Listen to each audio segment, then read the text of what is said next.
Here we go. Okay, good evening, everyone. A good Sefira Sa'omer. Does anyone know? Actually, I shouldn't ask you if you know what night it is, because if you didn't count yet, you should say the Sefira properly with a bracha. But that's another issue. Last night was 9. That is correct. And tonight, right now, is the 10th. I could say that because I already counted. So if you have already goofed up, so what was that, Susan? I already goofed up, so I'm out of it. All right, you can count without a bracha then. You know, there's an interesting debate about whether women should count with a bracha, because women are not obligated in Sefira Somer, so it's a mitzvah seishas man grama, it's a time-bound mitzvah. So the question is, since this gets us right into the shir, actually. So the shir topic, I'll get back to women in just a moment. The question of the shir we're going to deal with is, I want to get to the heart of what Sefira is, but to get to the heart of what Sefira is, I'm going to ask you the following question. The question is, and what I do is between Mincha and Mariv here at the shul, and there's like 2 minutes between Mincha and Mariv, and we're waiting for Shkia. So I'll usually, if I need something off the top of my head, I'll open up with a question and I'll say, well, if you want to know the answer, you got to come to the shir and hear it. Oh yeah, that's what I did on show. So that's shtick I did Shabbos morning. I do between Mincha and Mariv routinely all the time. So the question was if a bar mitzvah bacher, so you have a 12-year-old boy, and he becomes, I don't know, let's just say tonight's the 10th. He started off Sefira when he was 12 years old. He becomes bar mitzvah. Now he's a man and becomes 13 during Sefira on the 10th night. Does he count with a bracha? Now, to appreciate this question, we need to go to the most one of the most fundamental. Children don't say with the bracha. Well, that right, Toby. So you're asking, do children say with the bracha? So let's. This gets to the question also of women saying with the bracha. So let me explain why this is a question to begin with. And what we have to get to is perhaps the most classic machlokus, the most classic disagreement, and how to understand the essence of Sefira. If you want, those who are with us and have the hard copies. So there's a Tosfos on Chaf Amud Beis on the bottom. I'll summarize it outside. Where's the Where is this from? This is Gemara Megillah, actually. Oh. Yeah, if you look, it's actually on Chaf Amud Beis. So for the Gemara folks, we got a little bit of time till we get there. We're on Yud Aleph right now on 11. This is on 20. But God willing, we'll get there soon. So this is to whet our appetite a little bit.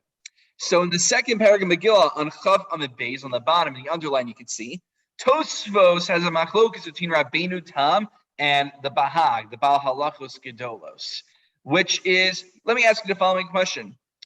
Is Sefira one big mitzvah, like the Bahag would say? All 49 days amount to one mitzvah. Thus, if I miss a day, I lost out on the entire mitzvah because it's one big mitzvah. The Bahag doesn't actually say the one big mitzvah part, but most assume that's what he means. The Bahag actually just says that, as far as I'm aware, based on Tosfos, that if you miss the night and you miss the day, then you are out for the count. You can no longer count with a bracha. Whereas the mainstream approach is that no, actually each night of Sefira is its own independent mitzvah. Thus, if I forgot to count last night, the night, there should be really nothing stopping me from counting tonight, the 10th, with a bracha. So, Toby, what you're pointing out about counting in the morning, and we're going to get to what's the reason. Let me ask you a question, and we'll get to this at the end. Versalovichik and others asked the following question. You know, it's kind of funny. If I count at night, I recite with a bracha. But if I forgot at night, I could still make it up in the morning. That's why we count in the morning. But you'll notice that we count in the morning without a bracha, and then the next night I resume with a bracha. So Versalovichik asks, this is actually all the way at the end of the source packet. In Hari Kenan, Versalovichik asks, I'm not going to bother you to keep flipping back, but he says, Nimanav Shach. If counting during the day is a legitimate counting, you should be able to count it with a bracha. And if it's not a legitimate counting, then if you miss counting at night, why does it help to count during the day? So what is this weird in between? Either count with the bracha or don't count with the bracha, and you lost out. What does it mean to count during the day but without a bracha? Yeah, Toby. No, I wanted. Sorry, it's Toby. Yeah. You're taking out Yeah. Nonetheless, I can say the bracha. Very good. So what Toby asks is as follows. If I eat an apple, I forget to make a eitz on it, I can still make the bracha achrona afterwards. So the difference is as follows. Here, the bracha on the apple, you're making a birchas anenin for benefiting and a birchas shevach v'hoda, a blessing where you're praising God. This is a different category of brachas, and I'm glad you brought this up, called a birchas hamitzvah. So a birchas hamitzvah, a bracha that you make on the performance of a mitzvah, like al achilas matzah, on eating matzah, on the tilas lulav, on taking a lulav, they have different parameters than a birchas hanenin, which you do for eating when you benefit, and a birchas shevach v'hoda when we praise and thank God. So that's actually, I'm glad you actually brought it up because there are distinctions. Moshe, it occurs to me that Sefira Omer cannot be one long mitzvah. Because if it was one mitzvah, you'd make one bracha, you wouldn't make 49. That's an interesting point. So what my grandfather points out is, this is like a weird conceptualization that's one big mitzvah. Because if you're going to say it's one big mitzvah, then you should make one big bracha on it. So the fact that we are making multiple smaller brachos, well, they're the same like bracha, the fact we're making multiple brachos each and every night would seem to suggest that each night is its own mitzvah. Very good point. That's an excellent. Because we're counting each night by its sequence. Very good. You're miles ahead of me right now, but we're going to get to the sequencing issue. Very good. Very good. So, but let me just make sure this is clear. According to Rabbeinu Tam and the mainstream opinion, the Rishonim, each night's its own independent mitzvah. And if you miss during the night, it doesn't matter. If I miss an entire 24 hours, it doesn't matter. You could pick it up the next day. Tomorrow is a new opportunity, a new chance to do a new mitzvah. That is the majority opinion. But the thing is, so I'll point out in just a moment. So the Bahag says once you're out for the count. Now, what Toby's asking is, wait, so isn't the Bahag the majority opinion? That's one big mitzvah, and that's why if I miss an entire day, I don't count with a bracha anymore. So the answer to that is that we're really choshesh for both shitos. We're concerned for both. We don't, right? It's true the Bahag is not the mainstream opinion, but he's an opinion that we need to reckon with. And since he is a real, legitimate opinion we need to reckon with, we apply the general principle of safek brachos lahakel, that when I'm in doubt whether to say a bracha or not, since according to the Bahag, I shouldn't say a bracha if I missed an entire day. So then out of deference to the Bahag, we do not continue with a bracha if I miss an entire day. Does that make sense? Yeah. Yeah. Essentially, what we actually do is put it around. Get to rectify things. Right. You do that. Right. So what Toby points out is what we actually, you're correct, halakha l'maisa is a compromise that when we count during the day, because there's another machlokus that they have. The Bahag holds that if you miss the night, you can still make up during the day. Whereas the mainstream opinion says if you, he would actually, let's see, let's see, the Bahag says, right. He would say with so that's the interesting part. Why? So that's Soloveitchik's question. Why would Bahag say count the next day without a bracha? You know what we do halach l'maisa? Halach l'maisa, we don't make a bracha, but not necessarily because the Bahag said not to do with a bracha. It's because the Bahag holds that if you miss during the night, you could count during the day. He's lenient in regards to the fact that the daytime can still count, but he's machmir that. But once you miss that day, once you miss that grace period, you're out. Whereas the mainstream opinion, the Rabbeinu Tam, the majority opinion, is that once you miss the night, you can't count during the day because we need tamimus, it says in the pasuk. If you only count from the day, that's not a complete day. You have to count from the beginning of the day, and the Jewish day starts at nighttime. So, okay. So what good is it just to count without saying a bracha? Very good question. So let's asking why would the Bahag say to count without a bracha? So in order to answer that question, we need to answer our first question. You belittle the counting when you don't say bracha. It's a great point, right? Because we continue counting the next few days without a bracha because maybe I'm still yotzei each and every individual mitzvah. but what's the benefit to counting without a bracha and then I can resume with a bracha? That's very weird. So we'll address that. Okay. So in order to appreciate this, let's go back to our opening question. We got to get into the actual material here. So if you those who are with us with the hard copies here, the question of Minchas Chinuch is as follows. Now that we know the Machlokes, Rabbeinu Tam, and Bahag, we can appreciate this question. If a boy becomes bar mitzvah middle Sefira, we're assuming like the Rambam who holds that Sefira Omer today is biblical, is midoraisa. So the question is, can this boy continue counting without continue counting with a bracha? So let's plug it in. If I hold like Rabbeinu Tam that each and every day is his own independent mitzvah, it doesn't matter that he wasn't chayiv at the beginning of Sefira because the previous countings don't matter. But if we hold it's all one big mitzvah, since this boy was not chayiv at the beginning, I'll give you an example to help make it easier.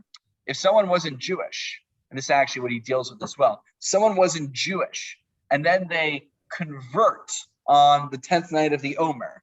So can they count with a bracha? Well, the thing is, since they weren't chayiv in the mitzvah Sefira Omer, maybe even if they were functionally, right, they were training to do mitzvahs before converting, maybe their counting, for lack of a better term, doesn't count. It's not admissible. That's not a legitimate counting because you have to be chayiv when you do the reading. This should sound similar when we had the sugya about women laning Megillah for men. We said, well, if women don't share the same level of chiyuv as men, they can't be motzi them. It's not called a halachic kriya. It's not a halachic reading. It's a similar idea. So the question, so it seems the Minchas Chinuch says that if I hold one big mitzvah, so then this boy, he already missed. It's like he didn't count. It's like he missed the first 10 days of Sefira. So he can't continue counting with the bracha. If I forgot to count the first 10 days of Sefira, I'd also be out for the count. It's like he didn't even read because he wasn't chayiv at that point. But if we say each and every night its own independent mitzvah, big deal, he missed the first 10 nights. He has the rest of the Sefira to count, and he has more mitzvah opportunities ahead of him. That's what the Minchas Chinuch suggests initially. Does that sound compelling? Sound good? Get some nods? Yeah. Anyone need me just clarification? Anyone need me to clarify that, repeat that, rehash? Yeah, a little bit. Okay, one more time. So if a bar mitzvah boy, he's not chayiv in Sefira. His counting the first 10 days of Sefira are worthless. It's like me, an adult. It's as if I forgot to say Sefira altogether. It doesn't matter that he said the words. He's just simply not chayiv. So it's not counted in the halachic registers as a halachic counting.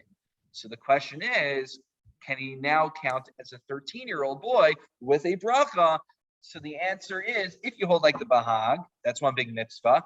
It's like he didn't count the first 10 days, so he can't count with the bracha. But if each and every night's an independent mitzvah, he missed the first 10, but he has the rest of Sefira to be Yotzei. Very good. So we got it. So the Minchas Chinuch wants to make the argument that perhaps, and by the way, Minchas Chinuch, sound familiar? We learned Sefira Chinuch Sunday mornings. So this is our good friend, the Minchas Chinuch, who we reference, which is just to show you, right? So you have in the middle over here, the Sefira Chinuch that we do Sunday mornings. Here's my pitch. And around it is the commentary of the Minchas Chinuch, which is a halachic commentary. Less a commentary, more like uses the Sefira Chinuch as a springboard to talk about what he wants to talk about. So, we're talking, I don't know precise dates, but Sefira Chinuch is Rishonim, Minchas Chinuch Achronim. So, a few hundred years later, it's my understanding. Okay, so the Minchas Chinuch wants to make two arguments for why, even according to the Bahag, even if you hold it's one big grandiose mitzvah, you miss one night, you're out for the count, the bar mitzvah boy would still continue with the bracha. Why? Argument number one he makes is that, now this is an interesting shita in chinuch. In general, when we talk about chinuch, about educating one's child, we assume, and most Rishonim assume this, that the mitzvah, the imperative of being mechanech one's children is incumbent upon machlokes if it's just the father or father and mother. But hey, we love equality here. We'll say the father and mother. We'll go with that shita. Why not? So isn't incumbent upon the father and mother? That's what most assume. But there is a minority opinion, actually, that not only are the parents chayav to educate their child, but actually the child, midirabbanan, rabbinically, is obligated to educate himself. Footnote, Rav Elchanan Wasserman asks, wait a minute, What's the mitzvah to follow the Rabbanan? There's a mitzvah in the Torah that says, lo sasur. You shouldn't stray from what the rabbis say. So, but if a child is not chayav to follow the Torah, how can you be chayav to follow the rabbis who get their power from the mitzvah that the Torah tells you to follow the rabbis? So he deals with that question, but it's a little bit of a catch 22. Let's say 21. Catch 22. Okay. So footnote over there. So the Minchas suggests it's true. This boy, when he was 12 years old, wasn't chayav on a doraisa level, on a biblical level, but he was chayav at least on a d'Rabbanan level. So, okay, he gets bumped up. He gets upgraded to first class, right? He went to the Pesach program on the bronze level. He gets bumped up to the gold level. I don't know how the levels work at Pesach program. Okay, I don't know. Okay, he gets bumped up to first class. So he started off as a mere d'Rabbanan chiyuv. Now, according to Rambam, he's a doraisa. He's a biblical level chiyuv in terms of his obligation to count for Sefira Omer. So there, you wouldn't say his countings wouldn't be halakhically registered. They registered on a rabbinical level. They were legitimate, bona fide halakhic countings, and now they count on a doraisa level as well. But they're on the books as legitimate halakhic countings. It's not like me forgetting to count the night altogether. That's one answer he gives. The issue is that it doesn't help us in the case where in Eved which is a case of you have an Eved Kanani, a non-Jewish servant. We talked about this in our Chumash class way back when during Bible from the beginning. We talked about this a little bit. So when he becomes free, when a non-Jewish male servant is in servitude, he is chayiv in mitzvos like a woman is. He's not chayiv in time-bound mitzvos, which philosophically actually makes sense, because if you believe women aren't obligated in time-bound mitzvos so they can be around for the children, the house, etc., this servant also actually, it's the same rationale. But we'll leave tamei ha-mitzvos for another time. But when he becomes free, he's not just becoming free, he is converting completely and becomes a full Jewish man. So the question is, at the beginning of Sefira, he wasn't obligated at all, not even on a d'Rabbanan level. He wasn't chayav at all in the mitzvah of Sefira. Or I'll make it easier for you. Forget about the Eved. Someone who is a complete non-Jew at the beginning of Sefira, they're in the GPS conversion process. They convert I wonder if they try not to do conversion in the middle of Sefira because of this. That'd be interesting if there was like some sort of chumrah because of that. So, but he converts in the middle of Sefira. So here we can't give the answer that he was chai midrabanan and now he's chai d'oraisa, but his countings when he was midrabanan, he wasn't chai at all. He was not Jewish. So that's not a good answer. That's a good answer for the bar mitzvah bacher. It's not a good answer for someone who's converting to Judaism in the middle of Sefira. So therefore, the Minchas Chinuch gives another answer. And guys, this is what I love doing. I mean, anyone who's not at our Sunday morning class, you will still benefit from this and enjoy this. But if you were at our Sunday morning, our first Sefer Chinuch class, you'll enjoy this so much more because he refers all the way back to the first mitzvah of Priya Varivya of having children. If you remember, and I think a number of you actually are in the Sefer Chinuch class, remember we had a chakira. We asked the following question: is the mitzvah of reproducing, of having children, is it a din in the maisa, the act of having children, or as the Minchas Chinuch argues, it's a din in the totzah, the result of having the children? How did the Minchas Chinuch prove this? One interesting case he doesn't bring up here, but he brings up over there. This crazy case: a man has an affair, he commits adultery, and what do you know? Twin boy and girl come from there. So the Minchas Chinuch says, true, it's a mitzvah. Might say it's a mitzvah haba ba'avera, that something good came out through a sin, but that wouldn't stop him from fulfilling a mitzvah period for Rivya, because mitzvah haba ba'avera is only a problem when the mitzvah and the avera happen at the same time. But here you did the maisa avera of the znus, of the adultery, and then 9 months later, that's when you have the children. So it's not connected. Why? Because it's not maisa oriented, it's result oriented, it's totzah oriented.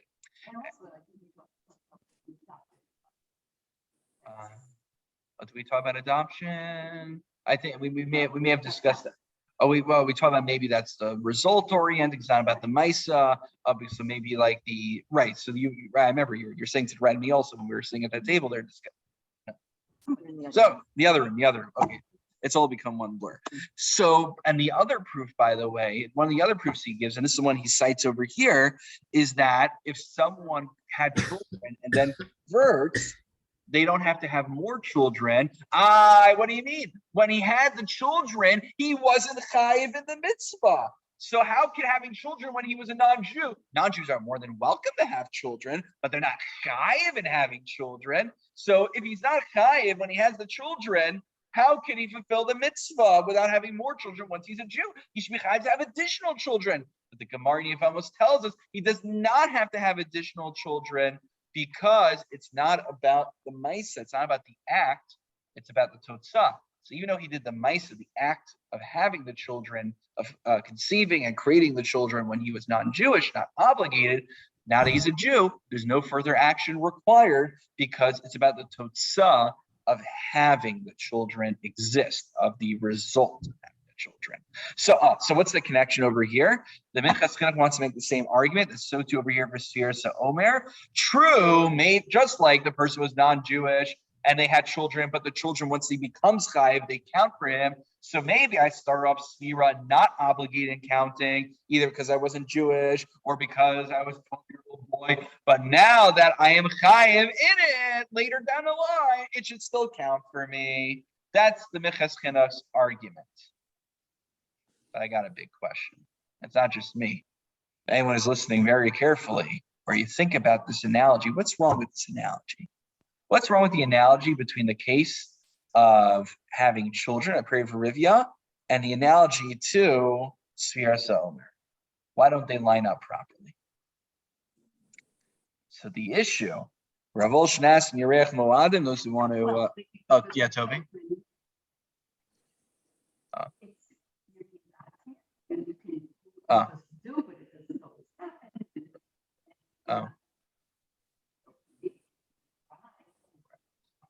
Right. So I think so. Toby gives us a distinction. Not, yeah. Right. So it's not the distinction that I was thinking of, but that is a legitimate distinction. Sefira Omer, barring any extenuating circumstances, it's fully within my power to count Sefira Omer.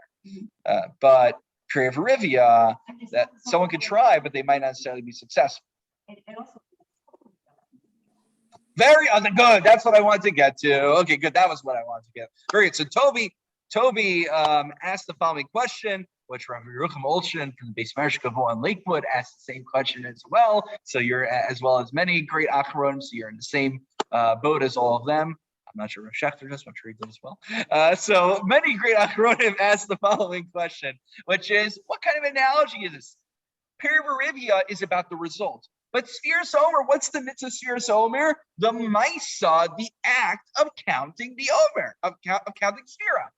So it makes sense if I'm not Jewish and I have children, they'll still count for me later on because it's about the result of having the children. But Sefira, it's about the act of counting Sefira. So if I'm not Jewish or I'm a 12-year-old boy, I'm not chayiv in Sefira. It doesn't matter that later on I become chayiv down the line. At the time I'm counting, I'm still not chayiv in Sefira. So how can that counting work for me? It's not analogous. What's more analogous to, he asked? It's more analogous, and the Minchas Chinuch actually deals with this. But you know what? That's an issue. It's analogous to achilas matzah. But there is another analogy. The case in the Gemara is that if I eat matzah, and I am I'm not inebriated, that's not the right word. I'm almost like incapacitated. I'm just like completely out of it. It says like you're a shota at the moment. You have no sense of anything at that moment. And, or let's just say I'm like sitting down and people put food down my mouth. That's not forcing might be different, but basically, yeah, forcing might be a little bit different, actually. We talked about that. But we talked about in Sefer Chinuch, actually. But let's say I'm a shota at the time. I'm not aware of anything and I eat the matzah, it doesn't count. So why? Because the act of eating. So at the time, I'm not in the proper state to eat, it's not going to count for me. That's you're analogous to. There's a Maisa of eating matzah. There's a Maisa of counting Sefira. So that's more analogous. So the question is, how do we get from Perivarivia to Sefira Omer? Phyllis. Yes. My analogy is this. At the end of 9 months, you get a gift.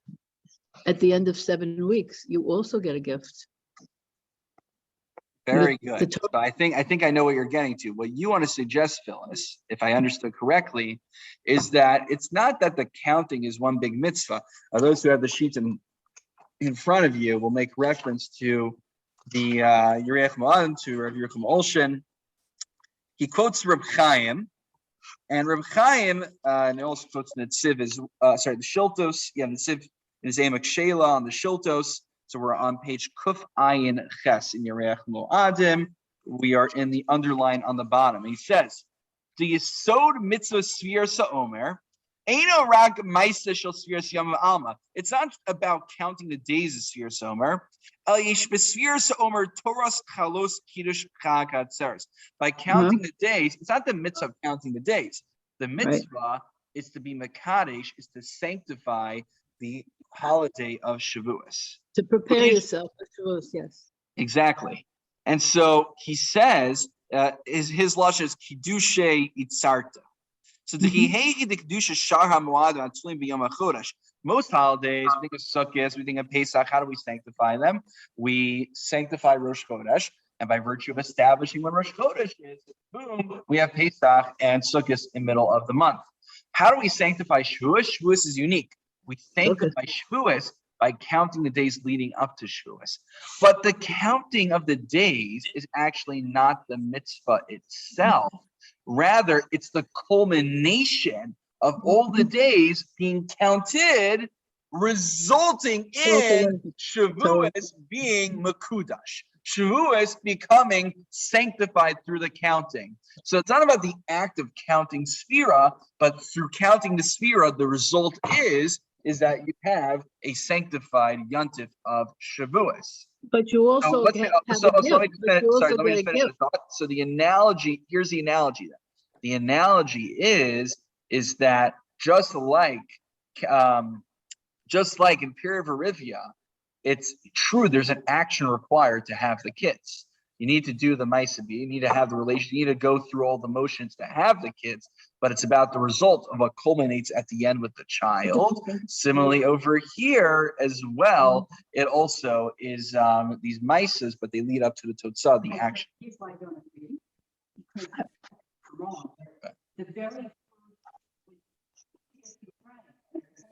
towards Sinai, they don't count to the owner during that.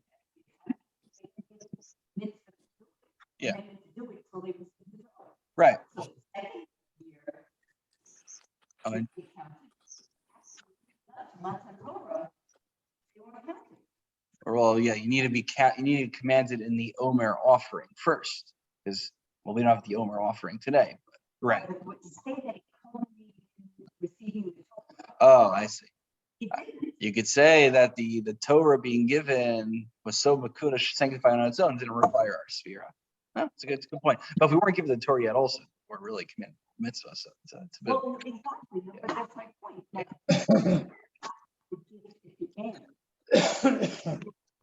Interesting. I have to think more. I have to think more about that. But that's interesting. Yeah. But my point is that you get a gift. That's my point. My point You get is that the gift came first. And I don't know if Phyllis is able to hear. Phyllis, are you able to hear Toby? What she said back? No, I didn't hear what you said. No. I'll turn this around. But Phyllis, what I'm saying is that before Matan Torah, there weren't mitzvahs. We had no commandment to count Sefira or do anything with Yomer until after we already got the gift. So the gift came first.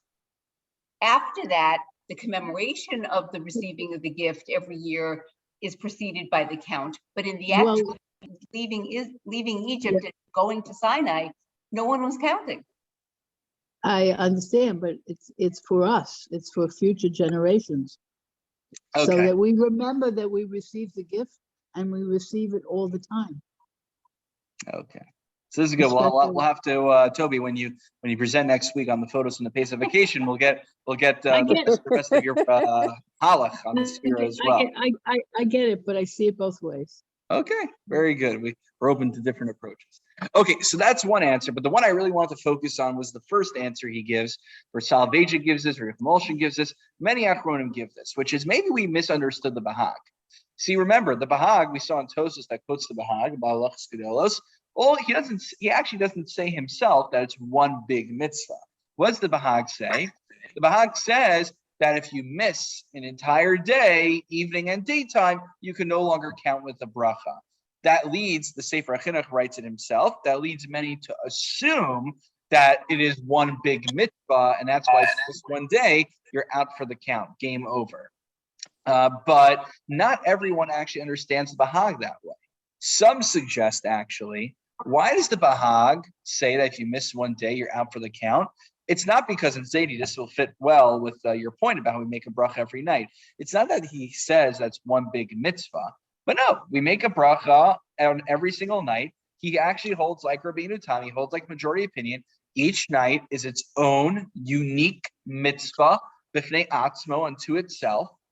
But unlike the majority opinion, he says, because it needs to be done in sequence, it needs to be done as a cheshbon, you need to count the previous days. If I count 1, 2, 3, 4, 5, 6, and then I count 10, 13, 17, it just doesn't make any sense. Without having counted the first few nights, it's true each night is its own unique mitzvah, but it's contingent on the t'nai, on the condition that I've counted everything until this point. Because if I miss the night beforehand, then when I start counting afterwards, it's no longer a sequence, and it becomes gibberish. It's no longer the 49 days. So what is the real shita of the Bahag? Some would like to suggest that actually each night's so unique mitzvah, and so you need to count every night beforehand. So here's what happens. You're doing two things. When you count at night, when I count the 10th night, I'm doing two things. A, I am fulfilling the mitzvah of counting night number 10. B, I am thereby enabling myself as a hechsher mitzvah to be able to continue the next night in sequence as well. Two things at the same time. So how does this help us out? When this pre-bar mitzvah bacher or this non-Jew is counting the nights beforehand, before he becomes really chayiv in the mitzvah, it's true you might not be fulfilling the mitzvah those nights because you're not chayiv in it. But they are still considered, in his language, Yom Sipurim. They are still considered counted nights. They have a status of counted nights. I didn't fulfill the mitzvah, but they still count for the sequencing, thus enabling me on night number 10, when I become bar mitzvah, I become a Jew, to be able to not only count as a hechsher mitzvah, but to fulfill the actual mitzvah of the night when I count. Thus, this boy who's 12, when he counts before, he might not be fulfilling it on the Doraisa level according to the Rama, but once he is bar mitzvah, it's not like he didn't count. He counted those nights, and thus he can count with the bracha going forward. But if he didn't, then he's just as bad as me. So there is there. I think if you look at the Piskei Shir, Toby asks as follows. Let's say, and I think Howard Wolf came over to me after I gave the shir between Mincha Mar this past Shabbos. He made a similar suggestion, which is, well, maybe the bar mitzvah boy, since he starts on night number 10, his counting starts night number 10. So for him, the counting didn't start on day 1. The counting started on day number 10. So it's considered for him to be Tamimos. That's complete. Okay, footnote, good point. Put that on the side for now. But what do we see over here? This answers A, how a bar mitzvah boy, even according to Bahag, can still count with the bracha after he becomes bar mitzvah, or a non-Jew converts to Judaism. And you know what it answers? Salvation says it answers another question.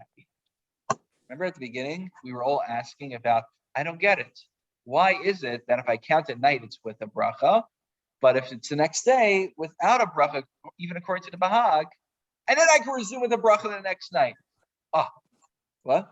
Very good. Exactly. So Dina said, Versalvachik just led us right into her. Versalvachik says exactly like Dina suggested because of the sequencing. What am I doing when I count at night? I'm doing two things: the mitzvah, and I'm enabling myself to continue counting in sequence. What do I do when I count during the day? I've already lost out. I've missed day number 10. If I forget tonight, I already counted, thank God, number 10. But if I forgot and I count the next morning, what am I doing? Sorry, Charlie, you lost out on number 10. Try better next time on day 11. Yeah, but why is it when you read the Megillah that you make a bracha at night and during the day? Train of thought on this one. I'm sorry. So if we forget,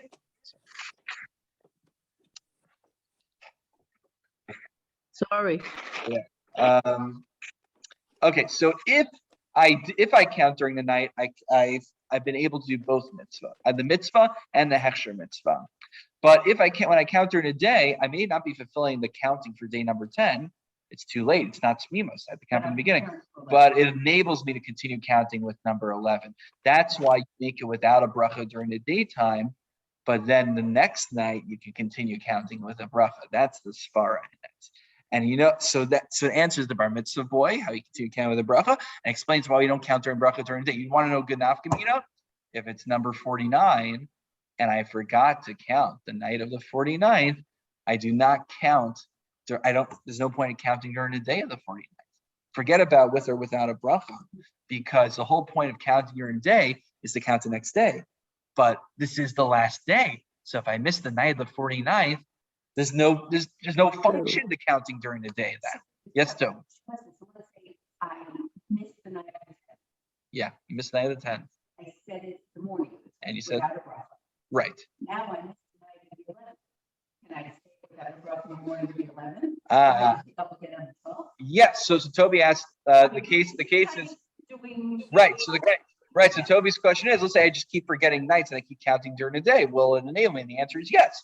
They'll count all as Yom Tzipurim, and you would be like that the pre-bar mitzvah boy who's 12 years old. When he counts 1 through 9 in a row when he's 12 years old, all those nights didn't count for the mitzvah, but enables him to count with a bracha once he's back in the game. So even as an adult who is chayiv, if I forget, now again with women, it's a unique case. So going back to our question at the beginning, So there if was I a debate forgot about in whether several women should count. days, I'm doomed. Right. So there's but there's a debate whether women should count with the bracha or not, because there's a concern, according to the Bahag, that if I lose, then all my brachos previously would be considered a bracha levatala. That all the nights beforehand are considered bracha levatala, because if it's all one big mitzvah, and then on night number 30, I forget, and then 1 through 29 was all in vain. So if a woman's not chayiv to do it, why put yourself in a position where there's such a huge risk that you might be making brachos levatala? Us men, we're damned if we do, damned if we don't. We don't have a choice in the matter. We got to do it. We got to take the risk on. But why put yourself in a position where I don't know, like how many people make it? They should get a T-shirt every year that says, I survived Sefira 2022 5782. So how many people make it through? So that's why would you be machnis yourself into a makom sakana, so to speak? So can I ask a question? Yes, Phyllis. So I'm sorry, but I'm missing something, I guess. So why is it you read the Megillah at night, you make a bracha? You read it in the morning, you make a bracha. So why is counting the Omer very different from that? Yeah, so good question. So Phyllis is tying things back to the previous holiday of Purim, which I like the connection you're making. You'll notice that we lay Megillah at night and we lay Megillah at day, both with a bracha. Though actually, whether we make a Shechiyanu another time is a machlokas Ashkenazim and Sfardim. Okay, Sfardim don't. But we don't make the Shechiyanu on counting the Omer. Right. So then Toby, you want to bring in the Hallel at night, Hallel during the day. Okay, great. So there's so many good analogies here. I love how we're thinking. We're tying in all the shirim. So the thing with Megillah is that we actually learned in drushos when we're learning Masechus Megillah that there's a chiyuv at night and a chiyuv at day to read the Megillah. We mentioned that the chiyuv at night is midivrei Kabbalah. Most assume Tori Evans says that at night it's the day is midivrei Kabbalah and the night is divrei Sofer. So the day is like actually what's commanded in the Megillah itself as a higher status, and then the night is a general takana that the Rabbanan instituted. So there's two independent chiyuvim. Here, there's only one chiyuv for the day. That's why you don't make a bracha in the morning. But you actually have two separate independent chiyuvim, one to lay at night, one to lay in a day. That's why I make a bracha twice on the reading of the Megillah.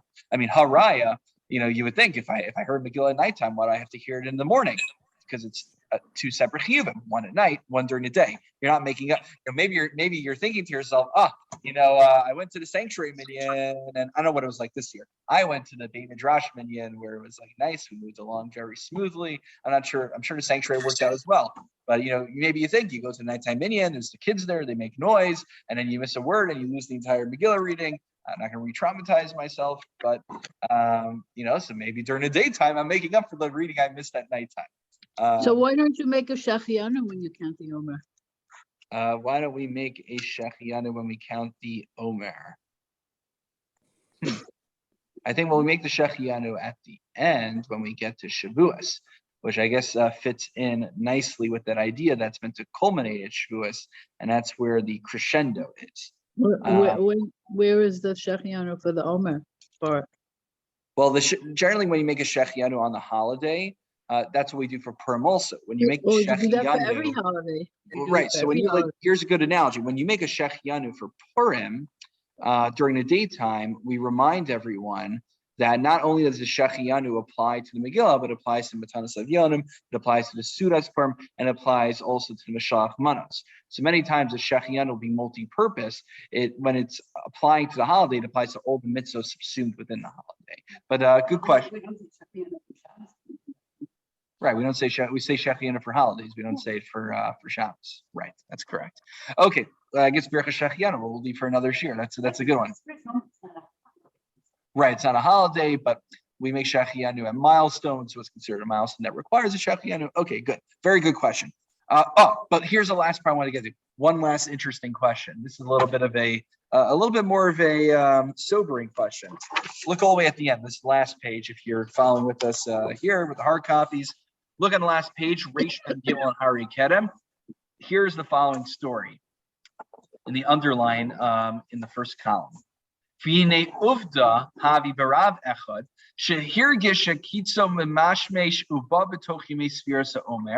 There was a certain rabbi who his prognosis, or he could sense that he was going to pass away at some point during Sfiras Omer. He was confident about that, or he was very concerned it would happen.